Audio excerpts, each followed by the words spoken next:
दोस्तों, एक पुल जो पानी के ऊपर चलने की कहानी बन गया, एक स्ट्रक्चर जो नासा के सैटेलाइट में दिख गया, एक ब्रिज जो 7000 साल पुराना है लेकिन जिसे हमने कभी सीरियसली लिया ही नहीं। क्या राम सेतु सिर्फ एक फेथ का सिंबल है या फिर एक साइंटिफिक, आर्कोलॉजिकल या शायद एलियन मिस्ट्री? आज हम इस वीडियो में जानेंगे कि वो सब कुछ जो स्कूल की टेक्स्ट बुक में कभी दिखाया ही नहीं, ना ही किसी को बताया गया। दोस्तों, 2002 में नासा ने इंडियन ओशियन की इमेजेस रिलीज किए। इमेजेस में क्लियरली एक 30 kilometre long near linear bridge like structure दिख रहा था, जो इंडिया के रामेश्वरम से लंका तक जाता है। नासा ने इसे आदम ब्रिज कहा और कहा कि ये नेचुरल फॉर्मेशन हो सकता है, लेकिन कुछ साइंटिस्ट ने कहा ये स्ट्रक्चर इतना सिमेट्रिकल है, इतना परफेक्टली अलाइन है कि नेचर इसे नहीं बना सकती। तो इसरो ने भी 3D अंडर वाटर मैपिंग से कंफर्म किया कि ये स्ट्रक्चर मैन मेड लगता है। रामायण के अनुसार राम के वानर सेना ने नाम लिखकर पत्थर समुद्र में फेंके थे और वो तैर गए। आज भी रामेश्वरम में ऐसे स्टोन्स मिलते हैं जो फ्लोट करते हैं।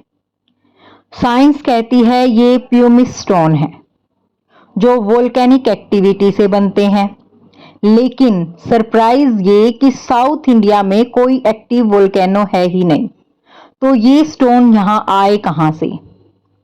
कुछ जियोलॉजिस्ट कहते हैं ये प्यूमिस स्टोन नहीं, ये पोरस लाइमस्टोन है, लेकिन फिर भी फैक्ट तो ये है कि स्टोन तैर रहे हैं। साइंटिस्ट के लिए भी एक मिस्ट्री बन गया है। इसरो और जियोलॉजिकल सर्वे ऑफ इंडिया ने स्ट्रक्चर का एज एनालाइज किया। स्टोन्स की एज 7000 साल पुरानी निकली। सैंड जो स्टोन को कवर करता है 4000 साल पुराना निकला। इसका मतलब क्या कि ये जो स्टोन पहले रखे गए थे और बाद में सैंड ने इसे जो ढक दिया, मतलब ये नेचुरल नहीं, मैन मेड हो सकते हैं। साइंस की लैंग्वेज में बोले ये एक क्लासिक केस है सबमर्ज्ड एशियन स्ट्रक्चर का। दोस्तों, कुछ रिसर्चर्स कहते हैं राम सेतु जैसे एशियन स्ट्रक्चर इतने एडवांस हैं कि शायद ये ह्यूमन नहीं, किसी और सिविलाइजेशन का काम है। जैसे एग्पिट के पिरामिड्स, पेरू के निज़्ज़ा नाइल्स, वैसे ही राम सेतु में भी परफेक्ट अलाइनमेंट, लीनियरिटी और अंडर वाटर सर्वाइवल देखा गया है। क्या ये एक कॉस्मिक डिज़ाइन का पार्ट था? हम इसे एलियन थ्योरी कहें या एडवांस एशियंट ह्यूमंस, ये स्ट्रक्चर आज भी साइंटिफिक लॉजिक के परे है। दोस्तों, एशियंट इंडिया के वामनिका शास्त्र में विमानों का जिक्र मिलता है। ऋषि भारद्वाज के अनुसार त्रिपुरा विमान जैसे एयरक्राफ्ट थे जो एयर, वाटर और स्पेस तीनों में चल सकते थे। क्या लंका तक राम की ट्रेवल में सिर्फ पुल ही नहीं, फ्लाइंग व्हीकल्स भी इन्वॉल्व थे? ये सिर्फ धर्म नहीं, एक फ्यूचर की झलक भी है जिसे हम इग्नोर नहीं कर सकते। 2001 में द्वारिका का कोस्ट पे अंडर वाटर सिटी मिली, कृष्णा के युग की नगरी। क्या राम सेतु भी एक डूबी हुई सिविलाइजेशन का हिस्सा है? मैरीन आर्कोलॉजी के एक्सपर्ट्स मानते हैं कि समुद्र के अंदर पुरानी सभ्यताएं मिली हैं और राम सेतु उनमें से एक हो सकता है। ये सिर्फ इतिहास नहीं, इंडिया के लॉस्ट साइंस का प्रूफ भी हो सकता है। आज के AI टूल से सैटेलाइट इमेजेस को रिक्रिएट किया जा सकता है।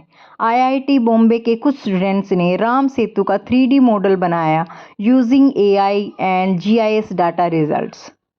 आर्टिफिशियल पैटर्न डिटेक्शन दिखा रहा है कि ये नेचुरल इरोशन से मैच नहीं करता। मतलब आज की AI टेक्नोलॉजी भी कह रही है कि कुछ तो अलग है। शुरुआत हो गई है स्टूडेंट्स, जैसे जनरेशन के लिए एक नई खोज की।